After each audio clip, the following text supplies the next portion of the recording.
La fermeture de l'aéroport londonien d'Heathrow engendre des perturbations importantes du trafic aérien mondial, qui affectent des centaines de milliers de passagers.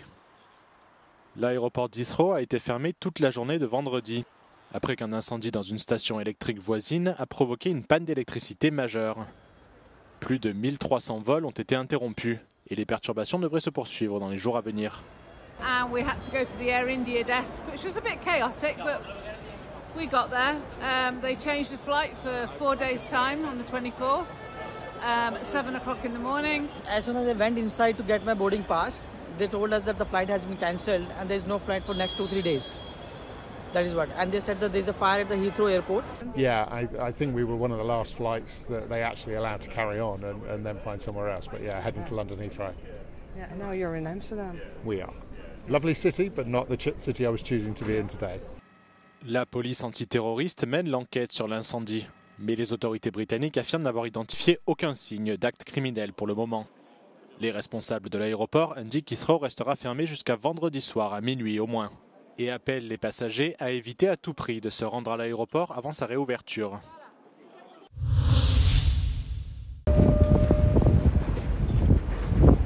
Une clé USB infectée et un virus se propagent, paralysant tout le système de missiles d'une frégate de l'armée française.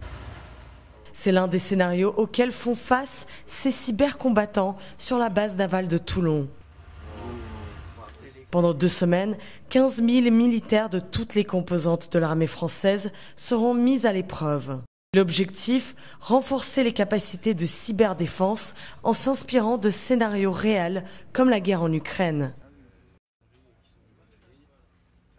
Notre mission, dans un premier temps, c'était de réaliser des prélèvements techniques sur le système potentiellement compromis, infecté, pour ensuite, une fois les prélèvements effectués, effectuer une analyse pour savoir ce qui s'est passé sur le système. On s'entraîne pour dérouler les procédures, utiliser les outils, et pour que le jour où ça arrive, on soit performant et opérationnel. On devrait voir pour changer l'ampli.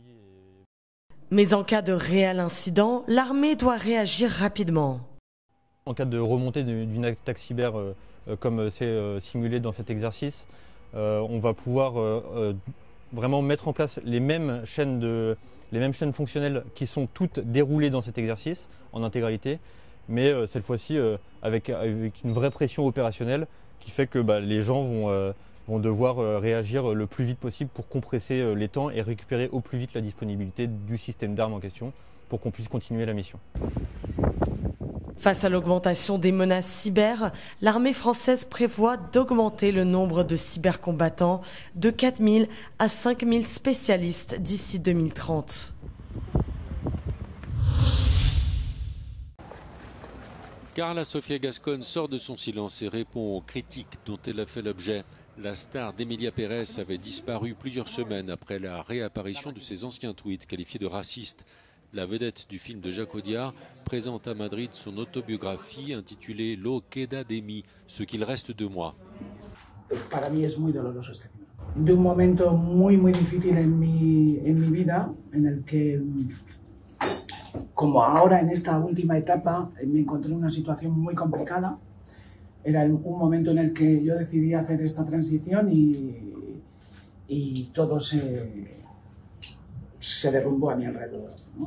Carla Sofia Gascón se dit plus éloignée de l'extrême droite du parti Vox que ne l'est Pablo Echenique, un des dirigeants de Podemos à l'extrême gauche espagnole.